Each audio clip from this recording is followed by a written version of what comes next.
প্রিয় দর্শক, দেশ টিভির নিয়মিত আয়োজন দেশের কথা দশের কথায় আপনাদেরকে স্বাগত জানাচ্ছি। আমি নজরুল কবির। প্রিয় দর্শক, আপনারা জানেন যে আমরা এই অনুষ্ঠানে সমকালীন বিভিন্ন বিষয় নিয়ে আলোচনা করে থাকি। সেখানে রাজনীতি, সমাজনীতি, সংস্কৃতি সমস্ত বিষয় নিয়ে আমরা কথা বলে থাকি। গত প্রায় 2 সপ্তাহ ধরে বাংলাদেশের রাজনীতির মাঠে একটি বিষয় খুব আলোচিত হচ্ছে, সেটি হচ্ছে বঙ্গবন্ধুর ভাস্কর্য নিয়ে। বঙ্গবন্ধুর ভাস্কর্য নিয়ে একটি বিশেষ গোষ্ঠী প্রথমে হুমকি দিয়েছে, পরবর্তীতে সেই ভাস্কর্য ভেঙেও ফেলেছে। ঢাকা থেকে বেশ দূরে একটি জেলা, কুষ্টিয়া জেলায় বঙ্গবন্ধু ভাস্কর্য ভেঙেও ফেলা হয়েছে। এ নিয়ে রাজনীতির মাঠে সরকারি দল অর্থাৎ আওয়ামী লীগ বিএনপিকে পরোক্ষে মদতদাতা হিসেবে অভিযুক্ত করছে। অন্যদিকে বিএনপি বলছে সরকারের দুষ্কর্ম ঢাকার জন্যই এই ধরনের নন ইস্যুকে ইস্যু করা হয়েছে। এরকম রাজনৈতিক টানাপোড়েনের প্রেক্ষিতে আমরা আমাদের আজকে আলোচনার শিরোনাম ঠিক করেছি ভাস্কর্য রাজনীতির মেরুকরণ। প্রিয় দর্শক, আজকে এই বিষয়ে আলোচনা করার জন্য আমাদের সঙ্গে স্টুডিওতে উপস্থিত রয়েছেন মঞ্জুরুল হাসান বুলবুল, জ্যেষ্ঠ সাংবাদিক, প্রধান সম্পাদক টিভি টুডে এবং সাবেক সভাপতি বাংলাদেশ ফেডারেল সাংবাদিক ইউনিয়ন। সঙ্গে রয়েছেন ভার্চুয়ালি ডক্টর রেজওয়ান সিদ্দিকী, জ্যেষ্ঠ সাংবাদিক এবং সম্পাদক দৈনিক দিনকাল। আরও রয়েছেন সুভাষ সিংহ রায়, রাজনৈতিক বিশ্লেষক, প্রধান সম্পাদক এবি নিউজ, সাবেক ছাত্রনেতা। আপনাদেরকে স্বাগত জানাচ্ছি দেশের কথা দশের কথা অনুষ্ঠানে। বুলবুল, আপনাকে দিয়েই শুরু করতে চাই। রাজনীতির মাঠ তো এখন বেশ সরগরম। আমরা লক্ষ্য করছি যে আজকেই কথা বলেছেন ওবায়দুল কাদের এবং তিনি রাতে একটি ভিডিও বার্তাও দিয়েছেন। আমরা আনুষ্ঠানিক আলোচনায় ঢোকার আগে আমরা সেই বার্তাটা একটু দেখে নিই।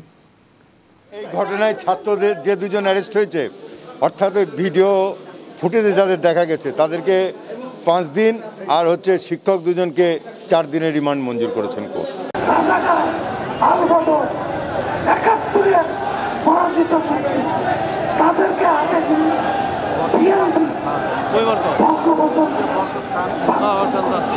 কোনো সাম্প্রদায়িক গোষ্ঠীকে লাখো শহীদের রক্তে গড়া এদেশে মীমাংসিত বিষয়ে বিরোধিতা করার সুযোগ দেওয়া হবে না। তাদের পেছনে যারা মদত দিচ্ছে, উস্কানি দিচ্ছে এবং অর্থের যোগান দিচ্ছে, তাদেরও কিন্তু খুঁজে বের করতে হবে। প্রিয় দর্শক, আপনারা শুনছিলেন ওবায়দুল কাদেরের পাশাপাশি আরও 2 জনের বক্তব্য। এদের মধ্যে একজন হচ্ছেন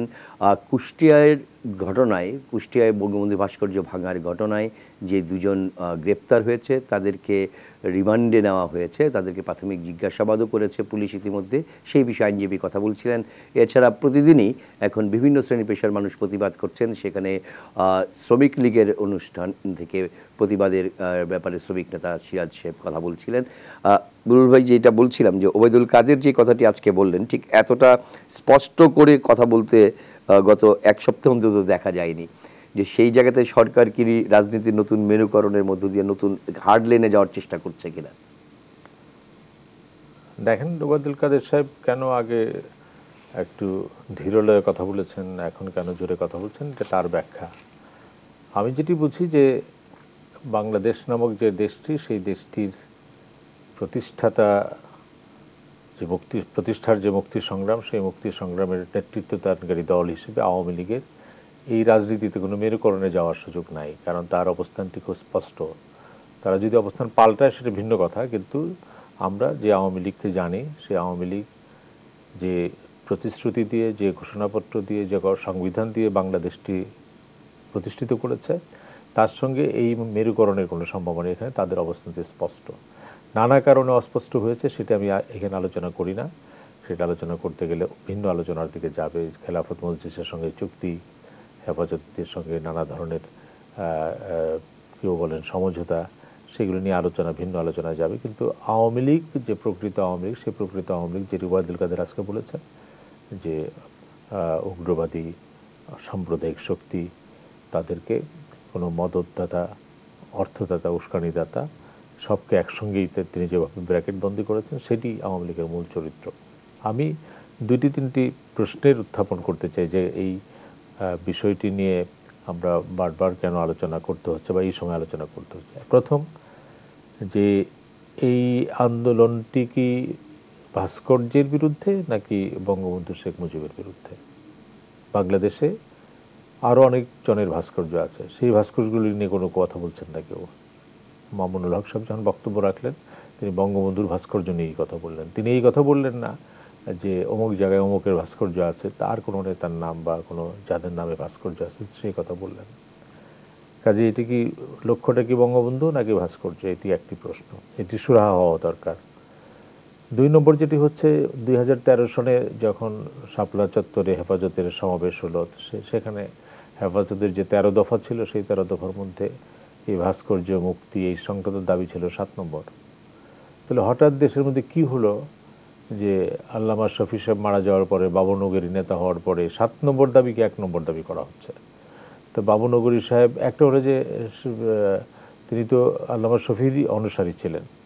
এখন শফি সাহেব মারা যাওয়ার পরে তিনি নতুন নেতৃত্বে আসার পরে তিনি এটা দেখাতে চান যে তিনি এমন কিছু নতুন বিষয় নিয়ে চমক সৃষ্টি করে হেফাজতকে আবার সামনে আনতে চান, নাকি ওই যে ওবায়দুল কাদের সাহেব যেটি বললেন যে পিছনে উস্কানিদাতা, মদতদাতা, অর্থদাতা কেউ আছে? 3 নম্বর যেটা হচ্ছে যে এই সময়টাতে কেন, এই ডিসেম্বর নভেম্বর মাসে কেন তারা এটি নিয়ে মাথায় নামলেন? 3 নম্বর যেটা আমার খুব জানবার ইচ্ছা যে বাংলাদেশ একটা মুসলিম দেশ, মুসলিম প্রধান দেশ, সেই দেশের মধ্যে আমাদের মান্যবর কিছু ধর্ম বিষয়ক পণ্ডিত তারা ফতোয়া দিয়ে বলেছেন যে ধর্মে বা পবিত্র কোরআনে বলা আছে ভাস্কর্য তৈরি করা যাবে না। এটি হলো আমাদের যারা ফতোয়া দিলেন সে তাদের ব্যাখ্যা। ইন্দোনেশিয়া পৃথিবীর সর্ববৃহৎ মুসলিম রাষ্ট্র, সেখানেও মুসলমানদের সংখ্যাধিক্য বেশি, পণ্ডিতদের সংখ্যা বেশি। ইন্দোনেশিয়ায় আমি আর ডক্টর রেজওয়ান সিদ্দিকী কালকে এক জায়গায় কথা বলছিলাম যে ডক্টর রেজওয়ান সিদ্দিকী যথাযথভাবে বলেছিলেন যে ইন্দোনেশিয়ায় ভাস্কর্য তো একটা শিল্পে পরিণত হয়েছে। ইন্দোনেশিয়ার মানে শুধুমাত্র সেখানে হিন্দু সম্প্রদায়ের প্রতিমা না, ডক্টর সুকর্ণর মানে ভাস্কর্য আমার ধারণা ইন্দোনেশিয়ায় কয়েক মাইল পরপরই পাওয়া যাবে, আরও তো নেতৃবৃন্দ আছে। তো ইন্দোনেশিয়ার মুসলিম যারা তাত্ত্বিক আছেন তারাও তো কোরআন পড়েন, তারা কোরআনের ব্যাখ্যাটা কিভাবে দিয়েছেন, বা তারা কোরআনের মধ্যে কি এরকম একটা সহাবস্থানের জায়গা আছে যে কোরআনে আছে কিন্তু এটি যদি কেউ তৈরি করে সেটা ভেঙে ফেলার কোনো দরকার নাই, সেটা থাকার মতো থাকবে। পাকিস্তানে যারা আছেন তাত্ত্বিক, ধর্মভিত্তিক তাত্ত্বিক, পাকিস্তানে তো জিন্নাহ সাহেবের ভাস্কর্য আছে, আল্লামা ইকবালের ভাস্কর্য আছে, বা ইরান, ইরাক, সিরিয়া এইসব দেশগুলিতে যারা আছেন সেখানেও কোরআন বিষয়ে বিশেষজ্ঞ আছেন। তো আমাদের যারা কোরআন বিষয়ে ব্যাখ্যা দিয়ে এটিকে বলছেন যে কোরআনের মধ্যে বলা আছে এটা করা যাবে না, আর যেসব দেশে কোরআন অনুসারী মুসলমানরা আছেন সেখানকে যারা আছেন তাদের ফতোয়ার ব্যাখ্যা কি আমি জানি না, মানে তারা কিভাবে ব্যাখ্যা দিচ্ছেন। তুরস্ক বলেন, যদি কথা বলেন, এটি একটি। আজকে যেমন আরেকটি চমৎকার মেরুকরণ যদি আপনি বলে থাকেন, একটা নতুন মেরুকরণ আমি দেখতে পাচ্ছি। চরমোনায়ের পীর সাহেব একটা কথা বলেছেন যে আমরা আমাদের ব্যাখ্যার কথা বলেছি, কেউ যদি এটা মানে ভালো, না মানলে কিছু করার নাই, আমরা কাউকে ভাঙতে বলি নাই, কিন্তু যারা ভাঙতে গেছে তাদের যদি প্রকৃতভাবে ধরে বিচার করা হয় তাহলে পরে তাদের আমাদের কোনো আপত্তি নাই। তবে বাবুনগরী মামুনুল হকের বিরুদ্ধে মামলাটা ঠিক হয় নাই। তো এটার মধ্যে জামাতও আজকে বিবৃতি দিয়েছে তাদের। তো কাজেই একটি হচ্ছে যে চরমোনায়ের ব্যাখ্যার সাথে আগের ব্যাখ্যাগুলির বক্তৃতার সঙ্গে মিলে না। উনি যেটা বলেছেন যে আমরা মানে ইসলামিক পণ্ডিত হিসেবে আমাদের ব্যাখ্যা দিয়েছে, এটা কেউ মানতেও পারে নাও মানতে পারে, কিন্তু কোনো ভাস্কর্য ভাঙার কথা আমরা বলি নাই। ভাস্কর্য যারা ভাঙতে যাচ্ছে তাদেরকে বিচারের আওতায় আনা যায়।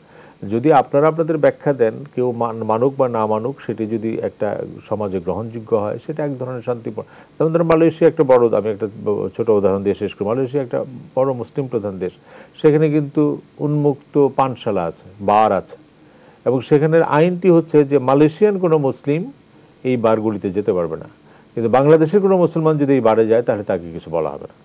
মানে আমি জানি না এগুলির ব্যাখ্যা কী, কিন্তু এই বাস্তবতাগুলি আছে। কাজে চরমোনায়ের পীর সাহেব যে কথাটি বলেছেন সাংবাদিক সম্মেলনে, যেটা আমি মিডিয়াতে দেখেছি, যে আমরা আমাদের ব্যাখ্যা দিব, তাত্ত্বিক ব্যাখ্যা হতেই পারে। আপনি 5 ওয়াক্ত নামাজ পড়বেন, এটা একটা তাত্ত্বিক ব্যাখ্যা, কোরআনের নির্দেশ। কেউ যদি না মানে তাহলে তার মৃত্যুদণ্ড হবে, এটি আমার ধারণা তার বক্তব্য থেকে বলা হয়েছে। এটা তো আমরা পারবো না দিতে, কিন্তু আমরা আমাদের ব্যাখ্যা দিয়ে যাব। তো কাজেই মেরুকরণ যদি হয়ে থাকে, আমি যদি মনে করি যারা ভাস্কর্যের বিরুদ্ধে নেমেছিলেন তাদের মধ্যে মেরুকরণ হচ্ছে, আওয়ামী লীগের বা প্রগতিশীল অসাম্প্রদায়িক শক্তি যারা, তাদের মেরুকরণের সুযোগ নাই। অবস্থান স্পষ্ট যে মুক্তিযুদ্ধের চেতনা, অসাম্প্রদায়িক চেতনার বাংলাদেশ, অসাম্প্রদায়িক চেতনার বাংলাদেশে ধর্মীয় ব্যাখ্যা, ধর্মীয় উগ্রবাদের কাছে আত্মসমর্পণ করে বাংলাদেশ টিকে থাকতে পারবে না। ধন্যবাদ। রেজওয়ান সিদ্দিক, আপনার কাছে ফিরতে চাই। মনিরুল হাসান বুলবুল যে জায়গাটিতে শেষ করলেন, যে সেই জায়গা থেকে একটু বুঝতে চাই যে আমরা লক্ষ্য করছি যে বিএনপি এবং এই ব্যাপারে সরাসরি এখনও কোনো কথা না বললেও এই ভাস্কর্য ইস্যুকে তারা বলছে যে সরকার তার ব্যর্থতাকে ঢাকার জন্য এই ইস্যুকে সামনে এনেছে, তারা সরকারকেই দায়ী করছেন। অন্যদিকে 20 দলীয় ঐক্য জোটের অন্যতম শরিক দল জামাত আজকে বিবৃতি দিয়েছে, গতকালকেও তারা বিবৃতি দিয়েছে। এমনকি গতকালকে তারা তুরস্ক যে সম্প্রতি একটি সিদ্ধান্ত নিয়েছে যে তারা বাংলাদেশে কামাল আতাতুর্কের ভাস্কর্য করবে এবং তুরস্কে বঙ্গবন্ধু শেখ মুজিবুর রহমানের ভাস্কর্য করবে, এই সিদ্ধান্তেও তারা কষ্ট পেয়ে বিবৃতি দিয়েছে। এবং আমরা দেখছি যে 20 দলীয় ঐক্য জোটের দুটি সংগঠন অন্তত সক্রিয়ভাবে তারা রয়েছে হচ্ছে হেফাজতে ইসলামের সঙ্গে, এবং একটি সংগঠন তো সম্মিলিত ইসলামী আন্দোলনের সঙ্গেও রয়েছে। এইরকম একটি বাস্তবতায় আপনার কাছ থেকে আপনার বিশ্লেষণটা শুনতে চাচ্ছি। আমি মির্জা ফখরুল ইসলাম আলমগীরের সঙ্গে একমত। জি, কার্যত মূর্তি বা ভাস্কর্য এটা কোনো ইস্যু নয়, এবং এটা ইস্যু করার বিষয় নয়। দেশের এখন যে অবস্থা নেই, মির্জা ফখরুল ইসলাম আলমগীরের বক্তব্যটাই আমি বলি যে আমি ভোট দিতে পারি না, আমি লিখতে পারি না, আমি কথা বলতে পারি না, আমি স্বাধীনভাবে চলাফেরা করতে পারি না, বিশেষ বিশেষ আইন দিয়ে আমাকে আমার সকল পথ রুদ্ধ করে দেওয়া হয়।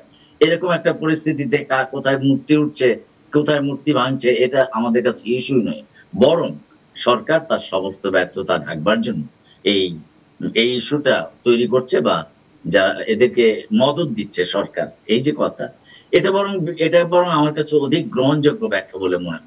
ধরেন এই যে বুলবুল ব্যাখ্যা করলেন যে 3টি মুসলমান প্রধান সংগঠন বা যারা ইসলাম নিয়ে বেশ কথা বলেন, আমি অত পণ্ডিত নই, কিন্তু তারা 3 ধরনের কথা বলেছেন। তো অর্থাৎ এই ভাস্কর্য নিয়েই 3 রকম কথাও বলা যায় ধর্মকে ব্যবহার করে। তো বলছেন, অর্থাৎ এই অবস্থার মধ্যে দেশের যে বর্তমান পরিস্থিতি, সেই পরিস্থিতিতে আমার কাছে এই ভাস্কর্যটা ভাঙা বা গড়া এটা কোনো ইস্যু নয়। এবং এটা সরকার উস্কে দিচ্ছে বলে যে দাবি বিএনপি করছে, আমি তার সঙ্গে একমত। তার কারণ এখন কোন ক্ষেত্রে আমরা কিন্তু একটা জিনিস খুব মুখস্থ বলি যে অর্থনৈতিক বিশাল অগ্রগতি হয়েছে, আমরা একে হারিয়ে দিয়েছি, ওকে হারিয়ে দিয়েছি, তাকে হারিয়ে দিয়েছি, অনেক বড় বড় কথা বলছি। কিন্তু আপনি রিয়েল লাইফে আপনি যদি যান, আপনি পথে ঘাটে পড়েন, তাহলে দেখতে পাবেন যে পরিস্থিতিটা কতটা কঠিন, বাস্তবতাটা কতটা কঠিন। এবং আপনি দেখেন যে প্রায় 26% বা তারও বেশি লোক ইমিডিয়েটলি চাকরি হারিয়েছে। পরশুদিন দেখলাম একটা গার্মেন্টস কারখানা বন্ধ হয়েছে, 2,500 লোক বেকার হয়েছে। প্রতিদিন এই পরিস্থিতি হচ্ছে এবং মানুষের বেতন কমিয়ে দিতে বাধ্য হচ্ছে। এই যে একটা মানুষের মধ্যে দুঃসহ পরিস্থিতি, এখানে একটি সাম্প্রদায়িক উস্কানিমূলক পরিবেশ সৃষ্টি করা যারা করছে, তারাও কিন্তু যারা করছে তারা তো বিএনপির রাজনৈতিক মিত্র। কত এবং এই ব্যাপারে এই ভাস্কর্যের ইস্যুতে আমি একটু হেফাজত কি কম মিত্র ছিল আওয়ামী লীগের? কোন মন্ত্রী গিয়ে হুজুর সাহেবের হাত ধরে বসে রয় নাই? কোন মন্ত্রী নাম বলেন? হেফাজত এত বড় আওয়ামী লীগের প্রিয় লোক ছিল, কিন্তু এখন হেফাজত যদি উল্টো বলে তখন বলবেন যে হেফাজত মানে ওই আল্লামা শফির সময় হেফাজত আওয়ামী লীগের বন্ধু ছিল, এখন কি তবে বিএনপির বন্ধু? আপনি দেখেন পত্রিকায় ছবিগুলো ছাপা হয়েছে, সকল মন্ত্রী, আপনি স্বরাষ্ট্রমন্ত্রী থেকে শুরু করে অন্য দল থেকে আগত মন্ত্রী যারা, এরকম সবাই গিয়ে হুজুরের হাত ধরে বসে রয়েছে। তো এখন সেটাকে আপনি দোষের বলবেন নাকি নির্দোষ বলবেন? অর্থাৎ যখন সুবিধা তখন আপনি একে বিএনপির কাঁধে চাপিয়ে দেন, যখন অসুবিধা তখন আপনি এটা থেকে দূরে নিজেকে।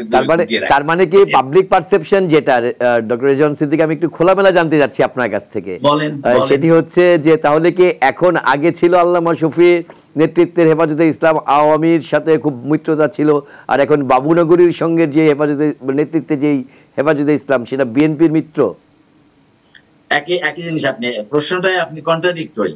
আপনি হেফাজতের শফি সাহেবের সঙ্গে বিরোধ যেটা 13 সালে, সে বিরোধটাও কিন্তু হলো আওয়ামী লীগের সঙ্গে। আবার যে মৈত্রী, যেটা এই যে রমনা পার্কে সরোয়ার্দী উদ্যানে এনে তাদেরকে এনে নানান কি সব উপাধি দিল, সেটাও কিন্তু এই আল্লামা শফি সাহেবের আমলেই, তার নেতৃত্বেই। তাহলে কোন কোন কোন অংশ সত্য? শফি সাহেবের কোন অংশ? আমি সেটাই বলছি যে সেই সময় আওয়ামী লীগের, এখন কি বিএনপির নাকি? না, আমি তা জানি না। আমি আসলে বলছি যে আমরা যখন যেন খুব সরলীকরণ না করি বিষয়গুলোকে, সরলীকরণ যেন না করি যে এটা বিএনপি করাচ্ছে। বিএনপি করাচ্ছে কেন করাবে? বিএনপির কথা শুনে কেন? এতদিন তো পুরো হেফাজত আওয়ামী লীগের কথায় চললো, উঠলো, বসলো, নাচলো, এখন বিএনপির কথা শুনে কেন? তো সুতরাং এটা হলো সরল হিসাব। সরল হিসাব না করে রাজনৈতিক হিসেব করেন যে কেন। বুলবুল ঠিক বলেছেন যে আর কারো ভাস্কর্য নিয়ে কোনো কথা হচ্ছে না, আরো লোকের ভাস্কর্য আছে দেশে, কথা হচ্ছে না। কিন্তু কিন্তু শেখ মুজিবুর রহমানের ভাস্কর্য নিয়ে এত কথা কেন? কি করতে চান? কেন? কি দরকার? আছে আছে থাক, ধন্যবাদ, অসুবিধা কি? ধন্যবাদ রেজওয়ান সিদ্দিক। জনাব সুভাষ সিংহ রায়, আপনার কাছে আসতে চাই। এই যে রেজওয়ান সিদ্দিক যে জায়গাটি শেষ করলেন, যে সেখানে বিএনপি অন্য কোনো ভাস্কর্যের ব্যাপারে তারা কথা বলছে না, শুধু বঙ্গবন্ধুর ভাস্কর্য নিয়ে কথা বলছে, এবং সরকার এই জায়গাতে হেফাজতে ইসলামকে আগে ইন্ধন দিয়েছে বলে আজকে এরকম একটি জায়গায় গেছে। আপনার বক্তব্য? সঙ্গত কারণে আপনার প্রশ্নটি করাটা খুবই প্রাসঙ্গিক বলে মনে করছি। ডক্টর রেজওয়ান সিদ্দিকী যে কথা দিয়ে শেষ করেছেন, এবং সেখানে ছোটবেলায় আমার যারা অভিভাবক ছিলেন তারা বলতেন যে গুরুজনের কথা শুনবা। ডক্টর রেজওয়ান সিদ্দিকী বলেছেন যেন খুব সরলীকরণ না করি, কিন্তু ডক্টর রেজওয়ান সিদ্দিকী খুব সরলীকরণ করে ফেললেন, এবং সরলীকরণ করলেন। এবং যিনি বিশিষ্ট সুচিন্তক মঞ্জুর হাসান বুলবুল যে কথাটা একটু জোর দিয়েছেন, আন্ডারলাইন করেছিলেন, ওই জায়গাটা একটু জোর দিতে চাই। তিনি বলেছেন বাংলাদেশের যে জনসংখ্যার যে হিসাব, সেই হিসাবে প্রায় 90% কাছাকাছি হচ্ছে মুসলিম জনগোষ্ঠী। ওবায়দুল কাদেরের যে আপনি ভিডিও ক্লিপটি দেখালেন, সেখানে তিনি স্পষ্ট করে বলেছেন, এবং আমি যে ব্যাখ্যাটা দিই, যেটা মঞ্জুর হাসান বুলবুল ভাই যেটা দিয়ে শুরু করেছেন, সেখানে আমি একটু হিস্টোরিক্যাল একটা ফুটনোট দিই। আমি অনেক কষ্ট করে এই বিষয়টি আমি দেশের বাইরের থেকে জোগাড় করেছিলাম। সৈয়দ মুস্তফা আলীর সাথে বঙ্গবন্ধুর কথোপকথন। আমরা সৈয়দ মুস্তফা আলীকে চিনি, সে বিশিষ্ট সাহিত্যিককে। মুস্তফা আলী প্রশ্ন করছেন বঙ্গবন্ধুকে, আমি খুব অল্প সময়, যে আমার শেষ প্রশ্ন, আপনাদের বাঙালি জাতীয়তার ভিত্তি কি কেবল ভূগোল আর ভাষা? বঙ্গবন্ধু মৃদু হেসে বললেন, না, কেবল ভূগোল আর ভাষা হলে তো আপনাদের পশ্চিমবঙ্গ, ত্রিপুরা আর বিহার, উড়িষ্যার অংশ বিশেষ দাবি করতাম। সে দাবি আমি করছি না।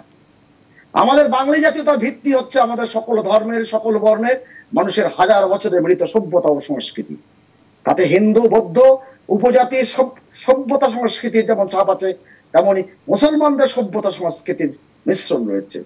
বর্তমানের ভারত একটি পলিটিক্যাল ইউনিয়ন, আর আমরা একটি কালচার নেশন। হাজার বছরের বেশি সময় ধরে আমাদের পরিচয় বাঙালি। বহুকাল আমাদের একটা নেশন স্টেট ছিল না, সেটা এখন আমরা পেয়েছি। সেটা যদি আমরা সেকুলার সভ্যতা আর সংস্কৃতির ভিত্তিতে আমরা টিকিয়ে রাখতে পারি, তাহলে বাঙালি জাতি, বাংলা ভাষা ও বাঙালি সংস্কৃতি বিশ্বে একটি আধুনিক জাতি হিসেবে স্বীকৃতি পাবে। আমি এক জায়গায়, সেই জায়গায় আমি বলছি, ক্রমাগতভাবে বঙ্গবন্ধু হত্যাকাণ্ডের পর থেকে ক্রমাগতভাবে এই প্রতিক্রিয়াশীলকে, আমি মৌলবাদী বলতে আগ্রহী না, প্রতিক্রিয়াশীল গোষ্ঠীকে, যারা বাংলাদেশ বিরোধী শক্তিকে আশকারা দিয়েছে কারা? বঙ্গবন্ধু হত্যাকাণ্ডের পরে 21টা বছর আশকারা দেওয়া হয়েছে। ক্ষমতায় যেহেতু ভয়ঙ্কর রূপে দেওয়া হয়েছে, দুই যুদ্ধ অপরাধীদেরকে তবে মন্ত্রী বানানো হয়েছে। অতএব বঙ্গবন্ধুর ভাস্কর্য নিয়ে যখন কথাটা বলে, তখন কিন্তু একটা সংবিধান বিরোধী বক্তব্য রাখে, এবং সেই বক্তব্য কিন্তু আমাদের সামনে বসে আছে। এবং আওয়ামী লীগের নেতা কর্মী শুধু না, আওয়ামী লীগের সমর্থক যারা আছেন, যারা আওয়ামী লীগের কাছ থেকে কোনো সুবিধা নেন না, কিংবা আওয়ামী লীগ ক্ষমতায় থাকলে তারা মনে করে যে একটা বাঙালি সংস্কৃতির সেই জায়গাটা কিন্তু টিকে আছে, অনেক ভুল ব্যাখ্যা দেখেছি এই টেলিভিশনেতেই। অনেকে বলছেন, হ্যাঁ, ফকির লালন শাহের ভাস্কর্য যখন ভেঙে ফেলা হয়েছিল, এই বিমানবন্দরের সামনে, তখন আওয়ামী লীগ আশকারা দিয়েছে। আরে বাবা, তখন তো একা করে সরকার ছিল। অতএব এই বিষয়গুলো তো যথাযথ উপস্থাপন হওয়া দরকার। ডক্টর রেজাউল সিদ্দিকী বললেন, হে এই উন্নতি হচ্ছে, ওই উন্নতি হচ্ছে, এটা হচ্ছে, কিন্তু তিনি দেখছেন চাকরি। কিন্তু হাইকোর্টের সামনের ক্ষেত্রে, হাইকোর্টের সামনের যে আমি আপনাকে, আমি যে আওয়ামী লীগ যে সব কাজ যে ঠিক করবে, সব ঠিক করেছে, আমার আপনার মনের মতো করেছে, ডক্টর রেজাউল সিদ্দিকীর মনের মতো করেছে, এটা ভাবার কোনো কারণ নেই। কিন্তু বিচারপতি এস কে সিনহা, সাবেক প্রধান বিচারপতি, তিনি কোন কারণে, কার সাথে আলাপ পরামর্শ করে তিনি বাঙালি সংস্কৃতির সাথে যে ভাস্কর্যের কোনো ক্যালিব্রেশন করে না, সেখানে তিনি কেন করতে গেলেন? অনেকগুলো বিষয় সামনে এসে যায়, সেই বিষয়গুলো আলোচনার সুযোগ পাই আমি করবো। আমি আপনাকে বলি, ওয়ার্ল্ড ইকোনমিক ফোরাম কি বলছে বাংলাদেশের এই করোনাকালীন সময়ে।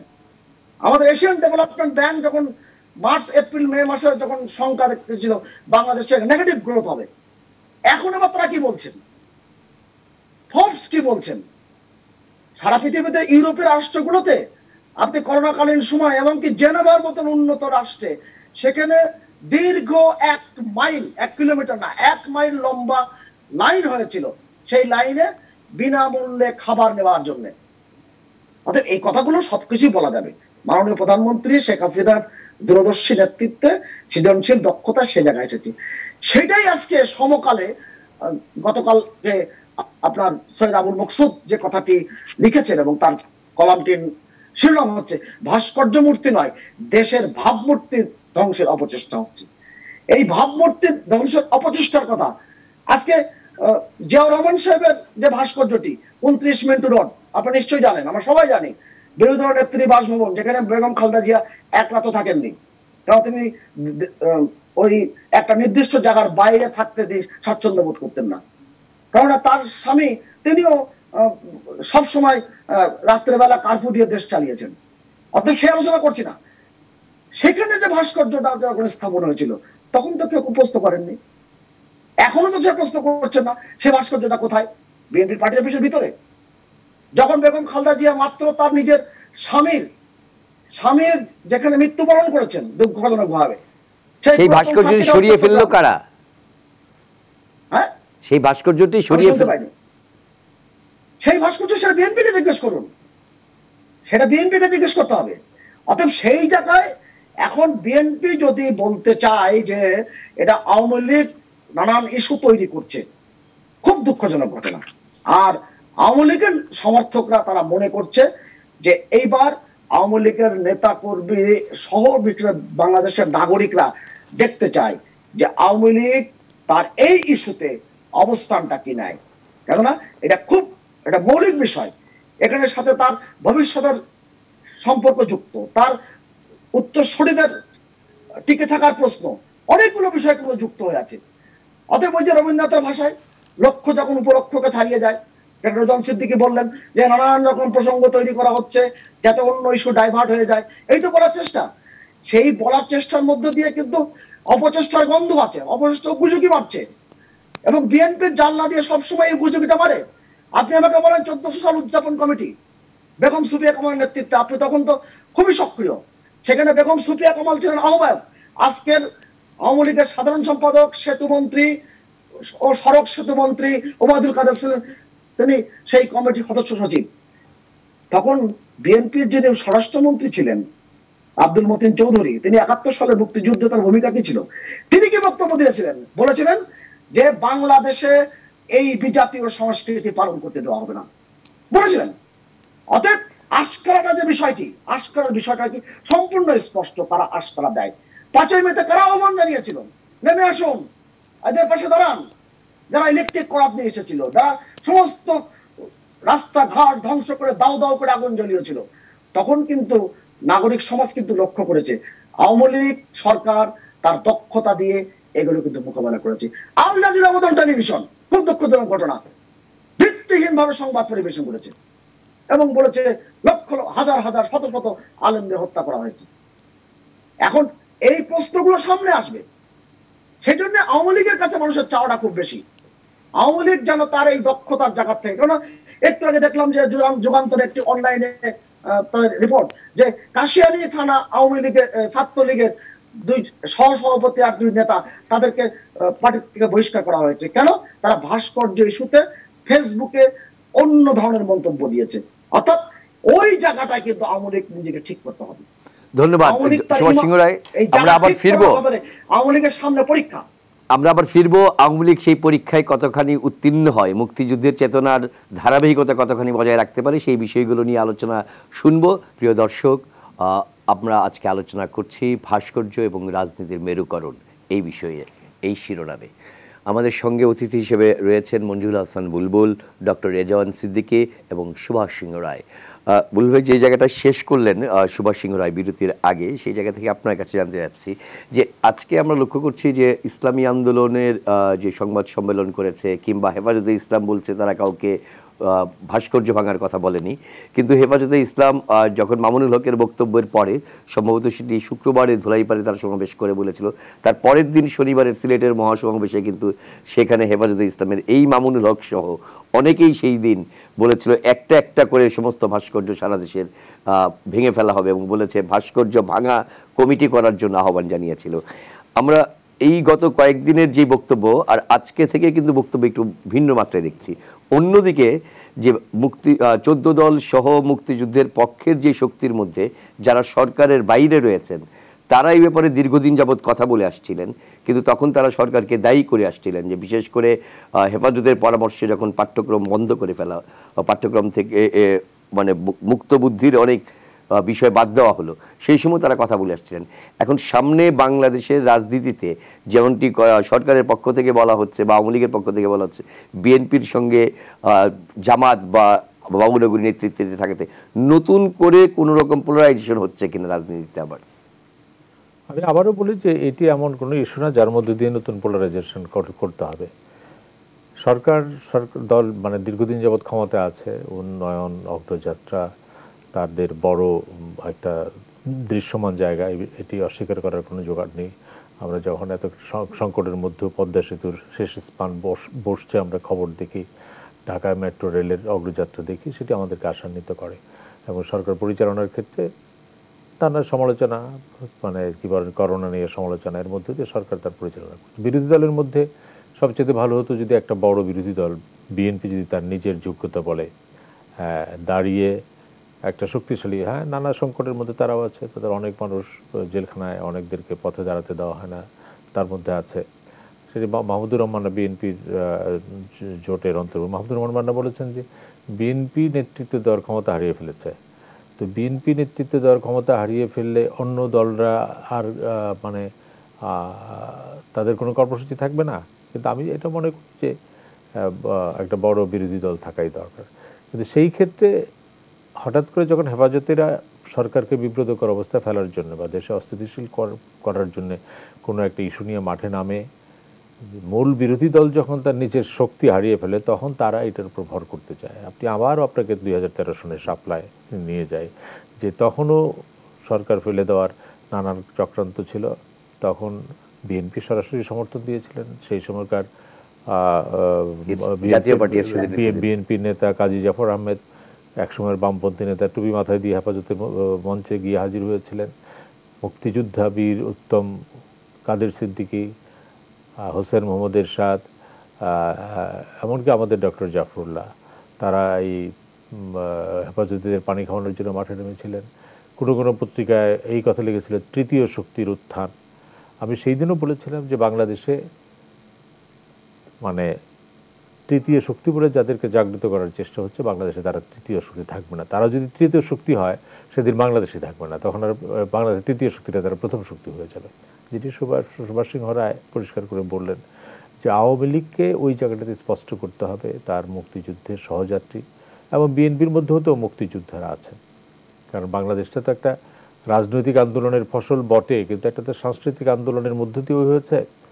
আজকে আমি ডাক্তার প্রদীপ কর, একজন আমাদের বন্ধু, উদীচী ময়মনসিংহের সভাপতি, শ্রী আলোক ময়নাহার মৃত্যুবার্ষিকীতে তিনি বক্তব্য রাখছিলেন যে তিনি তো ফেসবুকে একটা স্ট্যাটাস দিয়েছিলেন যে বাংলাদেশের যে সাংস্কৃতিক চেতনার জায়গাটি, সেটিতে যদি আমরা আপোষা করিয়ে ফেলি তাহলে পরে আমরা খুব বেশি দিন এগোতে পারবো না। তিনি খুব হতাশ কণ্ঠে বলেছেন যে তার খুব পরিচিত একজন আওয়ামী লীগ নেতা, তিনি এর প্রতিক্রিয়া বলেছেন, দাদা খালি সাংস্কৃতিক অনুষ্ঠান দিয়ে তো হবে না, লগি বৈঠও লাগবে।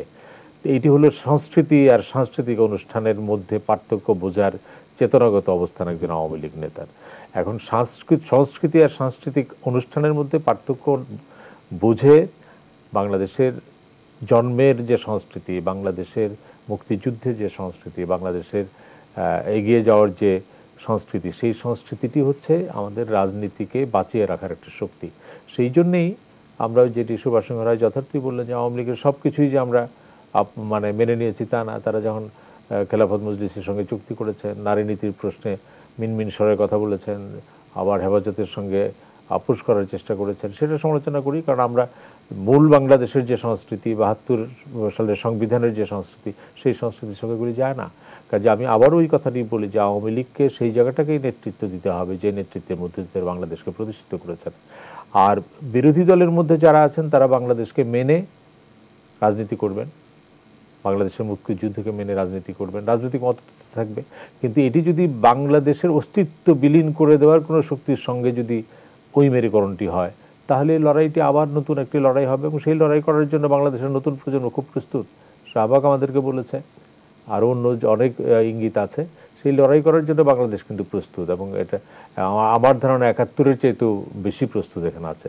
কাজে এই মৌলিক জায়গাটিতে। আর আমি একটি জিনিস বুঝি না, বাবুনগরী সাহেব তারা হাটহাজারী মাদ্রাসা চালান, তাদের মাঠের কাজ আর ক্লাসের কাজের মধ্যে পার্থক্য। তারা তো ইসলামিক পণ্ডিত তৈরি করবেন, তারাও ইসলামিক স্কলার তৈরি করবেন। আমি তো দেখি যে তারা যতটা, আমি জানি না তাদের ক্লাস কী নিতে হয়, আমরাও বিশ্ববিদ্যালয়ের ক্লাস নেই, কিন্তু তার চাইতে দেখি যে জনসভা, ওয়াজ মাহফিল, উস্কানিমূলক আচরণ, সেখানেই তাদের ভূমিকা। আমি তো ইসলামিক পণ্ডিতদের বলি যে আপনারা ইসলামিক পণ্ডিত তৈরি করেন, আল আজহার বিশ্ববিদ্যালয়ের মধ্যে ইসলামিক পণ্ডিত তৈরি করেন, ইসলামিক অন্য তুলনামূলক আলোচনা করেন, সেখানে একটা একাডেমিক আলোচনা হতে পারে। কিন্তু যেভাবে অ্যাক্টিভিস্ট হিসেবে মাঠে নামেন, সেটাই তখনই প্রশ্ন ওঠে যে এর পিছনে কোনো রাজনৈতিক শক্তি আছে কিনা। এবং বিরোধী দল হওয়ার ক্ষেত্রে ব্যর্থ যে রাজনৈতিক শক্তি, তারা কি হেফাজতের কাঁধে বন্দুক রেখে বিরোধী দল হওয়ার চেষ্টা করছে কিনা, সরকার বিরোধী বা সরকারকে পতনের জন্য কোনো আন্দোলন করছেন কিনা। কাজেই যেটি ওবায়দুল কাদের বলেছেন, আমি অনুরোধ জানাবো কাদের সাহেব, এটি আপনার বিবৃতির মধ্যে যাতে সীমাবদ্ধ না থাকে। কারা অর্থ দিচ্ছে, কারা উস্কানি দিচ্ছে, কারা মদত দিচ্ছে, আমরাও জানতে চাই। ধন্যবাদ মঞ্জুর হাসান বুলবুল। ডক্টর রেজওয়ান সিদ্দিকী, আপনার কাছে আসতে চাই যে একদম সরাসরি একটি প্রশ্ন উঠিয়েছেন এবং সেখানে সরকারকেও আহ্বান জানিয়েছেন। আপনার কাছ থেকে যে বিষয়টি স্পষ্ট হতে চাই যে যেই সাংস্কৃতিক লড়াই, আমি জানি যে আপনি দীর্ঘদিন এই পূর্ব বাংলার সাংস্কৃতিক আন্দোলন নিয়ে কাজ করেছেন, আপনার এই ব্যাপারে গবেষণাপত্রও রয়েছে। আমরা কি আসলে মুক্তিযুদ্ধের যে সাংস্কৃতিক চেতনাটি ছিল, মুক্তিযুদ্ধের চেতনার যে সাংস্কৃতিক অভিঘাতটি আছে, তার থেকে দূরে সরে যাচ্ছে প্রতিদিন একটু একটু করে ক্ষমতার রাজনীতির দিকে তাকিয়ে? শোনেন, সংস্কৃতি কোনো রাজনৈতিক দল গড়ে তোলে না। সংস্কৃতি একটা সোসাইটির ভেতর থেকে তৈরি হয় এবং অনেক কারণ তার মধ্যে। একটা রাজনৈতিক দল ইচ্ছে করলেই একটা দেশের সাংস্কৃতিক পরিমণ্ডল পরিবর্তন করে দিতে পারে না, বা একটা দেশের সংস্কৃতি চেঞ্জ করে দিতে পারে না। এটা ধীরে ধীরে হয়।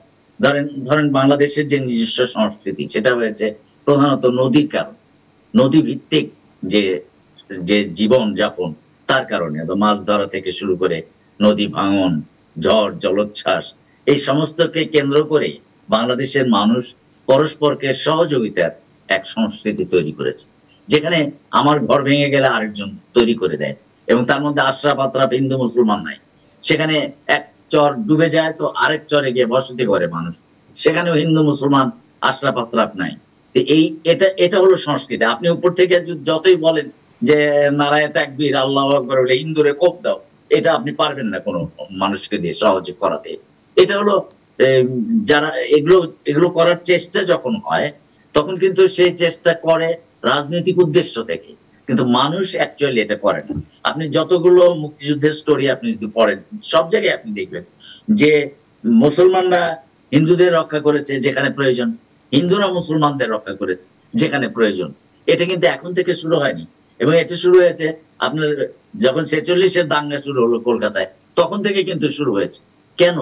বিকজ এটাই হলো এদেশের মানুষের সংস্কৃতি, পরস্পরের বিপদে এগিয়ে আসা, পরস্পরকে সহায়তা করা। ভাই, পানি খাওয়ায় কোনো দোষ করে নাই কেউ, পানি চাইলে দিবেন না আপনি, শেখ হাসিনা বলছেন না যে ফেনী নদীর পানি চাইছে ভারত, পানি চাইলে না করে কেমন করে। তো সুতরাং হেফাজত যদি তৃষ্ণার্ত থাকে আপনি পানি খাওয়ান, কোনো দোষ নাই। তা এখন কথা হলো যে সুতরাং সংস্কৃতি গড়ে ওঠে জনগণের ভেতর থেকে, জনগণের অভ্যাস, রুচি, আচরণ এগুলোর ভেতর থেকে। এখানে কোনো পরিবর্তন হয় না তা আমি বলছি না, পরিবর্তন হয় ধীরে ধীরে। আপনি ধরেন এই দেশের মানুষ গামছা ব্যবহার করে কেন? গামছা কেন টাওয়েল ব্যবহার করেন? বিকজ গামছা খুব দ্রুত শুকায়। গামছা পরে আপনি নদী পার হইতে পারেন, গামছা দিয়ে আপনি মাছ ধরতে পারেন, গামছা কাঁচা দিয়ে আপনি গোসল করতে নামতে পারেন, কোনো অসুবিধা নাই। যারা দিলেন শুকায় এগুলো। তো সুতরাং এদেশে এটাই কালচারের পার্ট, এটা আপনাকে মানতে হবে যে এটা এইভাবে তৈরি হয়েছে। আপনি একদিনে ইচ্ছে করলে একেবারে এটা ধ্বংস করে দিলেন, এ কথা কোন রাজনৈতিক শক্তি এটা পারবে না। মানুষ মানুষের মিলে তার যে সাংস্কৃতিক অস্তিত্ব সেটা রক্ষা করবেই। এটা হলো সংস্কৃতির গোড়ার কথা। তো সেই জন্য আমি বলি যে এটা উস্কানি, যদি আমরা বলতে চাই যে বিএনপি উস্কানি দিয়ে এটা করছে বা আওয়ামী লীগ নিজের দোষ ঢাকার জন্য উস্কানি দিলে এদেশের সংস্কৃতি চেঞ্জ হয়ে যাবে তা কিন্তু নয়। এটা ভাববার কোনো প্রকার কারণ নেই। সংস্কৃতি চেঞ্জ হয়ে যাবে, বিচ্ছিন্ন কিছু জায়গায় কিছু দুর্ঘটনা ঘটবে, সংস্কৃতি চেঞ্জ হবে। ধন্যবাদ রেজওয়ান সিদ্দিকী। সুভাষ সিংহ রায়, আপনার কাছে আসতে চাই। পরোক্ষে হলেও আশার কথা শুনালেন রেজওয়ান সিদ্দিকী, আপনার ভাষ্য কি? আমরা কি আসলেই এই সাম্প্রদায়িক শক্তির দিক থেকে উত্তরণ পাবো? বাংলাদেশের সাম্প্রদায়িক শক্তির অবস্থান কি ছিল আর সংস্কৃতির বিবর্তন কিংবা সংস্কৃতির জাগরণ কি, ডক্টর রেজওয়ান সিদ্দিকী একজন পণ্ডিত জন, তিনি একটা বেশ ভালো ব্যাখ্যা দিয়েছেন। আমি এই জন্য বলেছিলাম প্রথম পর্বে যে অভিভাবকদের কথা শুনতে হয়। আপনি তার কথা সম্পূর্ণটা না মানলেও আপনার কথাটা শুনতে হবে। এই যে সংস্কৃতির যে জাগরণের কথা মঞ্জুর হাসান বুলবুল বললেন, আমি যেটাকে বলি যে কালচারাল জিডিপি, আমরা কালচারাল জিডিপি কে অনেক অবহেলা করি। আজকে সেই সাংস্কৃতিক মেলবন্ধনের জন্য বঙ্গবন্ধু শেখ মুজিবুর রহমান 1947 সালে 15ই আগস্ট এই মাটিতে এসে প্রথম করলেন গণতান্ত্রিক যুবলীগ, এবং সেটা কোনো রাজনৈতিক সংগঠন ছিল না, সেটা ছিল একটি রিলিজিয়াস হারমোনি তৈরি করবার জন্য। অসমাপ্ত আত্মজীবনীতে আপনি পড়েছেন, আমরা সবাই পড়েছি। সেখানে সাংস্কৃতিক ব্যক্তিত্ব, তারা বিভিন্ন সমাজের পণ্ডিতজন, তাদেরকে নিয়ে কিন্তু সে লড়াইয়ের জায়গাটি তৈরি করেছিল। এই জায়গাটা তো কিন্তু খুব গুরুত্বপূর্ণ। এখানে ব্যত্যয় যে হচ্ছে না এখন, কিংবা আওয়ামী লীগ যে সবটুকু পারছেন, কিংবা আওয়ামী লীগ যে সে অবস্থানটা তৈরি করতে পেরেছেন পরিপূর্ণভাবে, সেইটি আমি কিন্তু একবারে এক বাক্যে স্বীকার করবো না। আপনি দেখেন এদেশের মানুষ কিন্তু সবসময় অসাম্প্রদায়িক।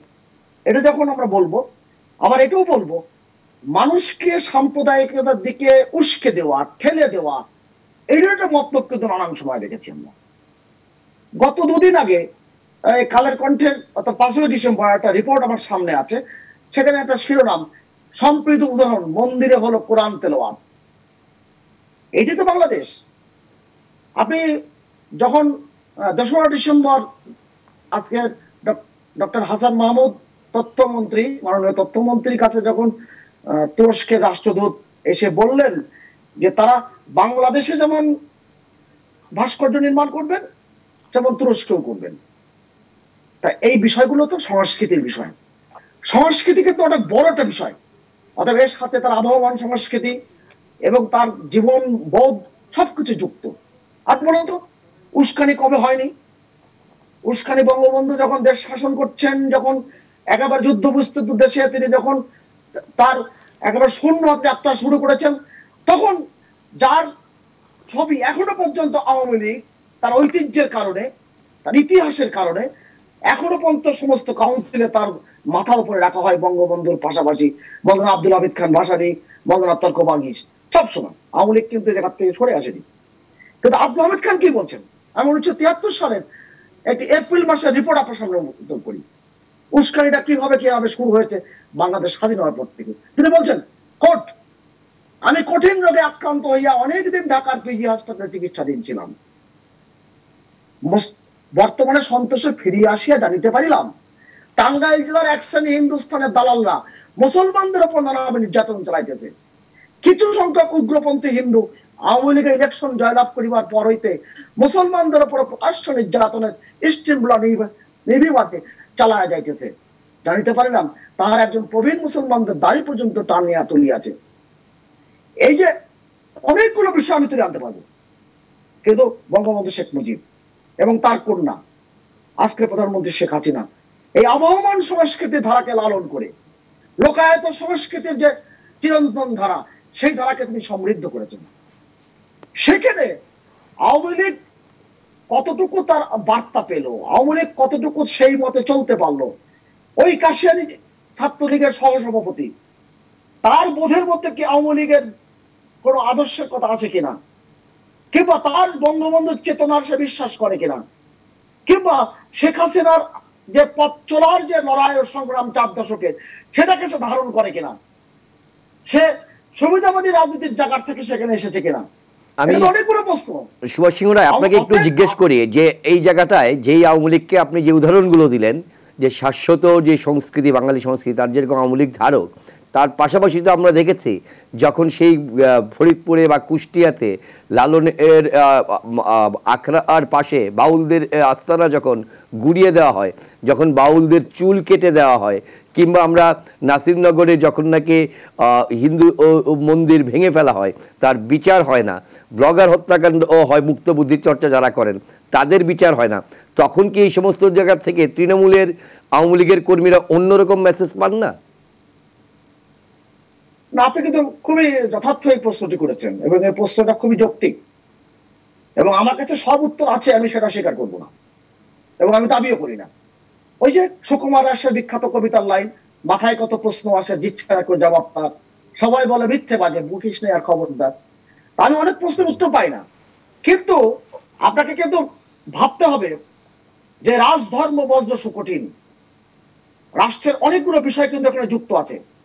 যখন বঙ্গবন্ধুর যে শাহাদাত বার্ষিকীর দিন, যখন একটি বাংলাদেশে অবস্থিত একটি দূতাবাস থেকে তারা খুব ভালো করে জানে যে সেদিন তার জন্মদিন না, আমরা জানি তারা জানে না, অবশ্যই জানে, তাদের কাছ থেকে যখন শুভেচ্ছা বার্তা, ফুল, উপকৌঠন পাঠানো হয়, অতএব অনেক ভূ রাজনীতির হিসাব কিন্তু বাংলাদেশের রাজনীতির ভিতরে আছে, অনেকগুলো বিষয় আছে, সেই বিষয়গুলো আপনার মানতে হবে। কারণ এখন সারা বিশ্বের অতি উগ্রবাদী রাজনীতির যেভাবে পৃষ্ঠপোষকতা নানান জায়গা থেকে হচ্ছে, অবশ্যই আমাকে বলতে হবে। সেইটাকে মাথায় নিয়ে আওয়ামী লীগ কেন অনেকে বলেন যে 7 দিন কেন চুপ আছে, কেন বলছেন না, এতদিন পরে কেন ওবায়দুল কাদের বক্তব্য রেখেছেন, এখন কেন বলছেন? হ্যাঁ, আওয়ামী লীগ তো সেই বিবেচনা নিচ্ছেন যে কোথায় কোন জায়গা থেকে বক্তব্যটা আটানো হচ্ছে, প্রত্যেকে সংযোগটা আসছে। এবং এই যে বলা হচ্ছে আওয়ামী লীগের সাথে হেফাজতের সখ্যতা, ডক্টর রেজাউল সিদ্দিকের মতো বিজ্ঞজনও বললেন, আরে কওমি মাদ্রাসা বোর্ডের চেয়ারম্যান ছিলেন যিনি, তিনি তার সাথে এইটুক যেটা হয়েছে, তিনি কওমি মাদ্রাসা বোর্ডের চেয়ারম্যান এবং তিনি দাওরে হাদিসের যে তিনি মর্যাদার যে জায়গাটি, সেটা অন্য সরকার প্রধান না দেননি। আর আমি বলবো একজন বাংলাদেশের নাগরিক হিসেবে মাননীয় প্রধানমন্ত্রী শেখ হাসিনা সঠিক কাজটি করেছেন। কেননা আপনি এত লক্ষ ছাত্রছাত্রীকে, দরিদ্র ছাত্রছাত্রীদেরকে আপনি মূল ধারার রাজনীতি শিক্ষার বাইরে রাখবেন, এটা ভালো কথা না। অথচ সেই কাজটি সে করেছেন। অথচ সেই কাজ করতে যে অনেকগুলো ব্যক্তির জায়গার কথা বলছেন, অনেকে ভুল বার্তা পাচ্ছে কিনা, যে যেহেতু ওই সংগঠনের প্রধান আবার কওমি মাদ্রাসা বোর্ডের সভাপতি, অনেক ব্যাপার সঙ্গে যোগসূত্রে 2 2 4 যেমন মেলানো যায়, 2 2 6 2 2 8 2 2 12 করে মিলিয়ে ফেলেন। অথচ সেটা আছে। আমি একটা জিনিস বলি, শেষ করছি আমি, আমরা বাংলায় তৎসম যে শব্দ আছে সন্দিগ্ধ শব্দের বাংলা অর্থ হচ্ছে হতাশা। এই যে হতাশাবাদী রাজনীতির যে জায়গাটি, সেই জায়গাটিতে আওয়ামী লীগ কতটুকু আওয়ামী লীগের কর্মীদের এবং সমর্থকদের কাছে গেছে, মূল আওয়ামী লীগের কর্মী সমর্থকদের, এটা ভাবতে হবে। কেননা কাজী নজরুল তার কবিতায় বলে দিয়েছে যে তলোয়ার তুমি দাও নাই, দিয়েছ অমর বাণী। এই আজকের এই সাংস্কৃতিক বোধটি, এই যে এই বার্তাটি আওয়ামী লীগের নেতা কর্মীদের তৃণমূল পর্যায়ে বিস্তৃত করার দায়িত্ব কিন্তু সাধারণ সম্পাদক ওবায়দুল কাদেরের আছে, এটাকে মানতেই হবে। সৈয়দ আশরাফুল ইসলাম বলতেন আওয়ামী লীগ একটি অনুভূতির নাম, যে অনুভূতিকে লালন করতে হয়, অনুভূতিকে বিস্তার ঘটাতে হয় এবং সেটাকে বিকশিত করতে হয়। ধন্যবাদ, ধন্যবাদ সুভাষ সিংহ রায়। বুলবুল ভাই, আমাদের সময় একদম শেষ হয়ে যাচ্ছে। এক বাক্যে আপনার কাছ থেকে আজকের এই পুরো আলোচনার একটি কনক্লুশন বক্তব্য চাই। না, আমি সবশেষে যেটি মনে করি যে এই উত্তেজনাটা যে কোনো উদ্দেশ্যেই করে থাকুক না কেন, সরকারের প্রথম দায়িত্ব হচ্ছে যে কোনো বিশেষ উদ্দেশ্যে যদি কেউ এটা করে থাকে এর পিছনে নেপথ্যে কারা আছে, যেটি ওবায়দুল কাদের বলেছেন, সেটি উন্মোচিত করা এক। 2 নম্বর হচ্ছে যে আমি সংস্কৃতির বিস্তার বিতর্কে এখন যেতে চাই না, কিন্তু আপনি পাকিস্তানের 25 বছরে ধর্মভিত্তিক যে সাংস্কৃতিক ধারাটি আমাদের উপর চাপিয়ে দেওয়ার চেষ্টা করা হয়েছিল, আমরা তার স্বরূপ দেখেছি এবং তার বিরুদ্ধে লড়াই করেই তো বাংলাদেশে প্রতিষ্ঠিত করেছি। এবং বাংলাদেশ প্রতিষ্ঠার পরে যে সংবিধান প্রণয়ন করা হয়েছে সেখানে বাংলাদেশ রাষ্ট্রের চরিত্রটি নিরূপণ করা হয়েছে এবং তার একটি হচ্ছে ধর্মনিরপেক্ষতা। সেটা নানা অপব্যাখ্যা হয়েছে, কিন্তু বাস্তবতা হচ্ছে বঙ্গবন্ধুর সবকটি ভাষণে আপনি যদি দেখেন তিনি বারবারই বলেছেন ধর্ম নিয়ে রাজনীতি করা যাবে না, কিন্তু ধর্ম পালনের অধিকার কেউ কেড়ে নিতে পারবে না। আমি মনে করি যে বাংলাদেশে ইসলাম থাকবে, মানে মুসলমানরা থাকবে, হিন্দু বৌদ্ধ খ্রিস্টান সবাই থাকবে, ধর্ম পালনের অধিকার থাকবে, কারো ধর্মের কোনো কিছু কারোর উপর চাপিয়ে দেওয়া যাবে না। এটা যেমন একটি সত্যি। আরেকটি হচ্ছে যে সবকটি ধর্মের ব্যাখ্যাকে এমন জায়গায় আনতে হবে যেটি আমাদের এই রাষ্ট্রীয় সম্প্রীতি, আন্তঃরাষ্ট্রীয় সম্প্রীতি, আন্তঃব্যক্তিক সম্প্রীতি, আন্তঃসাম্প্রদায়িক সম্প্রীতি সেটিকে যাতে বিঘ্ন না করে। আর আমরা ধর্মকে যেন রাজনীতির সঙ্গে লড়াইয়ে না চাপিয়ে দিই। আপনি ধর্মকে যদি রাজনীতির সঙ্গে লড়াইয়ে চাপিয়ে দেন, তাতে রাজনীতি হয়তো পরাস্ত হয়, কিন্তু ধর্মও খুব জয়ী হয় না। কারণ ধর্মীয় যারা লড়াই করেছেন তারা অনেক লড়াই করেই তো ধর্মকে প্রতিষ্ঠিত করেছেন। এই সংকীর্ণ সময়ে সংকীর্ণ ইস্যুগুলি নিয়ে ধর্মের মতো বড় বিষয়গুলিকে সামনে না আনাই বাঞ্ছনীয়। ওই জায়গায় আমি বলেছি যে ধর্মভিত্তিক যে সংস্কৃতি, যেটি সুভাষ সিংহ রায় তার বক্তব্যে বলেছেন, সেটা সৈয়দ মুস্তফা আলীর সঙ্গে যুগান্তরের নির্বাহী সম্পাদক গিয়েছিলেন বঙ্গবন্ধুর সঙ্গে দেখা করতে। বাংলা একাডেমির স্মারক গ্রন্থের মধ্যে আব্দুল গফফর চৌধুরীর লেখায় সেটি আছে যে বাংলাদেশের সেই বঙ্গবন্ধু স্বপ্নটি দেখেছিলেন যে আমাদের ধর্ম থাকবে, ভাষা থাকবে, ভৌগোলিক সীমারেখা থাকবে, কিন্তু আমরা একটা সাংস্কৃতিক জাতিগোষ্ঠী তৈরি করতে চাই পারি কিনা। ভারত চেষ্টা করেছে, পারে নাই। ভারত অসাম্প্রদায়িক রাষ্ট্র হতে পারে নাই, কিন্তু আমরা সেটা চেষ্টা করে, বঙ্গবন্ধু সেই চেষ্টাটা করার চেষ্টা করেছিলেন, সেটাই তার স্বপ্ন ছিল। যে আমিও মনে করি যে বাংলাদেশের মানুষের বেঁচে থাকার প্রাণ ভ্রমণটা হচ্ছে ওই যেটা রেজওয়ান সিদ্দিকী বলে যে গামছার সংস্কৃতি থেকে শুরু করে একেবারে পরস্পরের মানে ধর্ম বিরোধ নয়, লিঙ্গ বিরোধ নয়, জাতিগত বিরোধ নয়, ওইটি সাংস্কৃতিক শক্তি। ওই শক্তিটাকেই টিকিয়ে রাখতে হবে। যারা এটাকে বিচ্ছিন্ন করে ফেলতে চায় প্রকাশ্যে বানের পথে, তারা প্রকৃতপক্ষে বাংলাদেশের বন্ধু নয়। ধন্যবাদ। প্রিয় দর্শক, সময় ফুরিয়ে এসছে। হয়তো এই আলোচনা আরও দীর্ঘ সময় পর্যন্ত আমরা করতে পারতাম, কিন্তু এই সীমিত সময়ের মধ্যেই যে বক্তব্যটি আলোচকরা আজকে সামনে নিয়ে আসলেন, সেটাই আসলে বাংলাদেশ। 30 লক্ষ শহীদের বিনিময়ে আমরা সেই বাংলাদেশটি প্রতিষ্ঠা করা শুরু করেছি। মুক্তিযুদ্ধে হয়তো আমরা বিজয় লাভ করেছি 16ই ডিসেম্বর 1971 সালে, কিন্তু মুক্তির যে লড়াই, সেটা সাংস্কৃতিক মুক্তির, সেটা আমাদের মুক্ত বুদ্ধির যে মুক্তির লড়াই, সেই লড়াই এখনও অব্যাহত আছে। এই লড়াই অব্যাহত থাকতে হবে এবং সেই জায়গাতে আমাদের রাজনীতিবিদদের কর্তব্য অনেকখানি বেশি, সঙ্গে তো সংস্কৃতি কর্মীরা রয়েছেই। আমরা সেই রকম একটি বাংলাদেশ গড়ার স্বপ্ন নিয়ে অপেক্ষায় রইলাম। সামনে যে 50 বছর আমরা পালন করতে যাচ্ছি স্বাধীনতার, সেই সুবর্ণ জয়ন্তীতে নিশ্চয়ই আমরা সেরকম একটি বাংলাদেশের লড়াইয়ের যৌক্তিক শুরু করতে পারব। শুভরাত্রি, ভালো থাকবেন সবাই।